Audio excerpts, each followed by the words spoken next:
আমি যখন সৌদি আরবে ছিলাম আমার এরকম অনেক সুবর্ণ সুযোগ ছিল, সরকারি সুযোগ সুবিধা, অনেক লাক্সারিয়াস লাইফ লিড করার সুযোগ ছিল। আমি ডক্টর আব্দুল্লাহ জাহাঙ্গীর রহমানকে জিজ্ঞেস করলাম, স্যার কি করা উচিত? স্যার বললেন, দেশে চলে যাও। এখানে বসে হালুয়া রুটি খাওয়ার ভিতরে জীবনের সার্থকতা নেই, দেশে মানুষের জন্য কিছু করো। আলহামদুলিল্লাহ, স্যারের কথা শুনে আমরা চলে আসছি। একরকম আগুনে ঝাঁপ দেওয়ার মতো, কোথায় কি করব কিছু জানি না। আলহামদুলিল্লাহ, স্যার নিজে বলেছেন যে আমি নিজেও যখন আল ইমাম বিশ্ববিদ্যালয়ে পড়াশোনা করেছি, এখনকার সৌদি বাদশাহ তখন রিয়াদের তিনি কিং ছিলেন বা প্রিন্স ছিলেন, গভর্নর ছিলেন। বলতে তখন তার হাতে সবচেয়ে বড় অ্যাওয়ার্ড আমি পেয়েছি, ইউনিভার্সিটি ইতিহাসে সবচেয়ে ভালো রেজাল্ট আমি করেছি, আমাকে ভার্সিটিতে শিক্ষকতার অফার করা হয়েছে। কিন্তু আমি বললাম না, আমি আমার দেশের মাটিতে ফিরে যেতে চাই, দেশে মানুষের জন্য কিছু করতে চাই।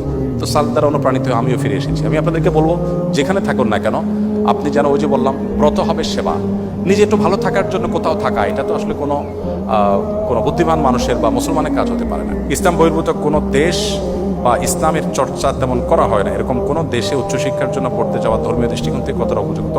যেতে পারেন ধর্মীয় দৃষ্টিকোণ থেকে, তবে প্রতিকূল পরিবেশে টিকে থাকার মতো যথেষ্ট শক্ত সেফটি বেল্ট নিয়ে আপনাকে যেতে হবে। অর্থাৎ সেই প্রতিকূল পরিবেশে আপনার ঈমান যেন হারিয়ে না যায়, সেই পরিমাণ ইলম, জ্ঞান এবং ঈমান, তাকওয়া, শক্তি নিয়ে আপনি যেতে পারেন।